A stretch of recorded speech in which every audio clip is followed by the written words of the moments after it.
भगवान की लाठी तो हमेशा तैयार है। एक प्रेरक कहानी। एक बुजुर्ग दरिया के किनारे पर जा रहे थे। एक जगह देखा कि दरिया की सतह से एक कछुआ निकला और पानी के किनारे पर आ गया। उसी किनारे से एक बड़े ही जहरीले बिच्छू ने दरिया के अंदर छलांग लगाई और कछुए की पीठ पर सवार हो गया। कछुए ने तैरना शुरू कर दिया। वह बुजुर्ग बड़े हैरान हुए। उन्होंने उस कछुए का पीछा करने की ठान ली, इसलिए दरिया में तैरकर उस कछुए का पीछा किया। वह कछुआ दरिया के दूसरे किनारे पर जाकर रुक गया और बिच्छू उसकी पीठ से छलांग लगाकर दूसरे किनारे पर चढ़ गया और आगे चलना शुरू कर दिया। वह बुजुर्ग भी उसके पीछे चलते रहे। आगे जाकर देखा कि जिस तरफ बिच्छू जा रहा था, उसके रास्ते में एक भगवान का भक्त ध्यान साधना में आंखें बंद कर भगवान की भक्ति कर रहा था। उस बुजुर्ग ने सोचा कि अगर यह बिच्छू उस भक्त को काटना चाहेगा तो मैं करीब पहुंचने से पहले ही उसे अपनी लाठी से मार डालूंगा। लेकिन वह कुछ कदम आगे बढ़ ही रहे थे कि उन्होंने देखा दूसरी तरफ से एक काला जहरीला सांप तेजी से उस भक्त को डसने के लिए आगे बढ़ रहा था। इतने में बिच्छू भी वहां पहुंच गया।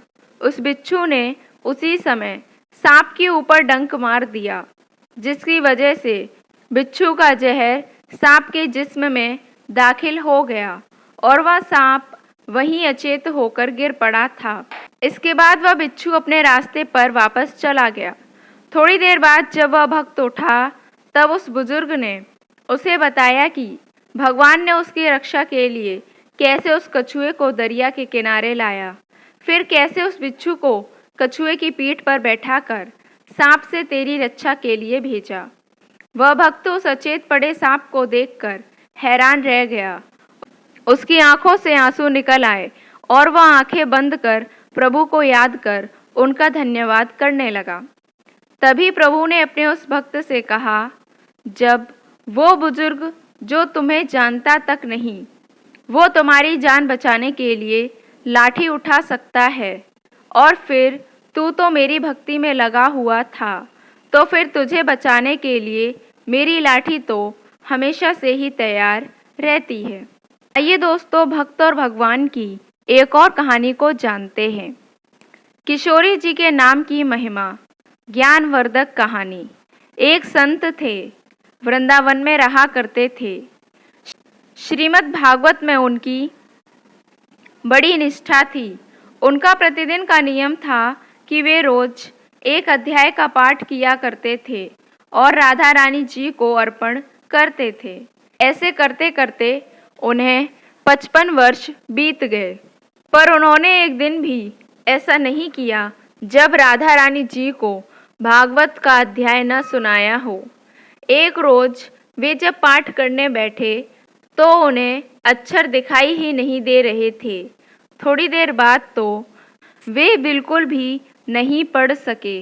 अब तो वे रोने लगे और कहने लगे, हे प्रभु, मैं इतने दिनों से पाठ कर रहा हूँ, फिर आपने आज ऐसा क्यों किया?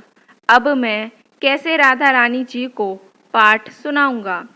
रोते रोते उन्हें सारा दिन बीत गया। कुछ खाया पिया भी नहीं, क्योंकि पाठ करने का नियम था और जब तक नियम पूरा नहीं करते खाते पीते भी नहीं थे। आज नियम नहीं हुआ तो खाया पिया भी नहीं। तभी एक छोटा सा बालक आया और बोला, बाबा, आप क्यों रो रहे हो? क्या आपकी आंखें नहीं हैं इसलिए रो रहे हो? बाबा बोले, नहीं लाला, आंखों के लिए क्यों रोऊंगा? मेरा नियम पूरा नहीं हुआ इसलिए रो रहा हूँ। बालक बोला, बाबा, मैं आपकी आंखें ठीक कर सकता हूँ, आप ये पट्टी अपनी आंखों पर बांध लीजिए। बाबा ने सोचा, लगता है वृंदावन के किसी वैद्य का लाला है और कोई इलाज जानता होगा। बाबा ने आंखों पर पट्टी बांध ली और सो गए। जब सुबह उठे और पट्टी हटाई तो सब कुछ साफ दिखाई दे रहा था। बाबा बड़े प्रसन्न हुए और सोचने लगे देखूं तो उस बालक ने पट्टी में क्या औषधि रखी थी, और जैसे ही बाबा ने पट्टी को खोला तो पट्टी में राधा रानी जी का नाम लिखा था। इतना देखते ही बाबा फूट फूट कर रोने लगे और कहने लगे, वाह किशोरी जी, आपके नाम की कैसी अनंत महिमा है। मुझ पर इतनी कृपा की, या खुद श्रीमद् भागवत से इतना प्रेम करती हो कि रोज मुझसे श्लोक सुनने में तुमको भी आनंद आता है।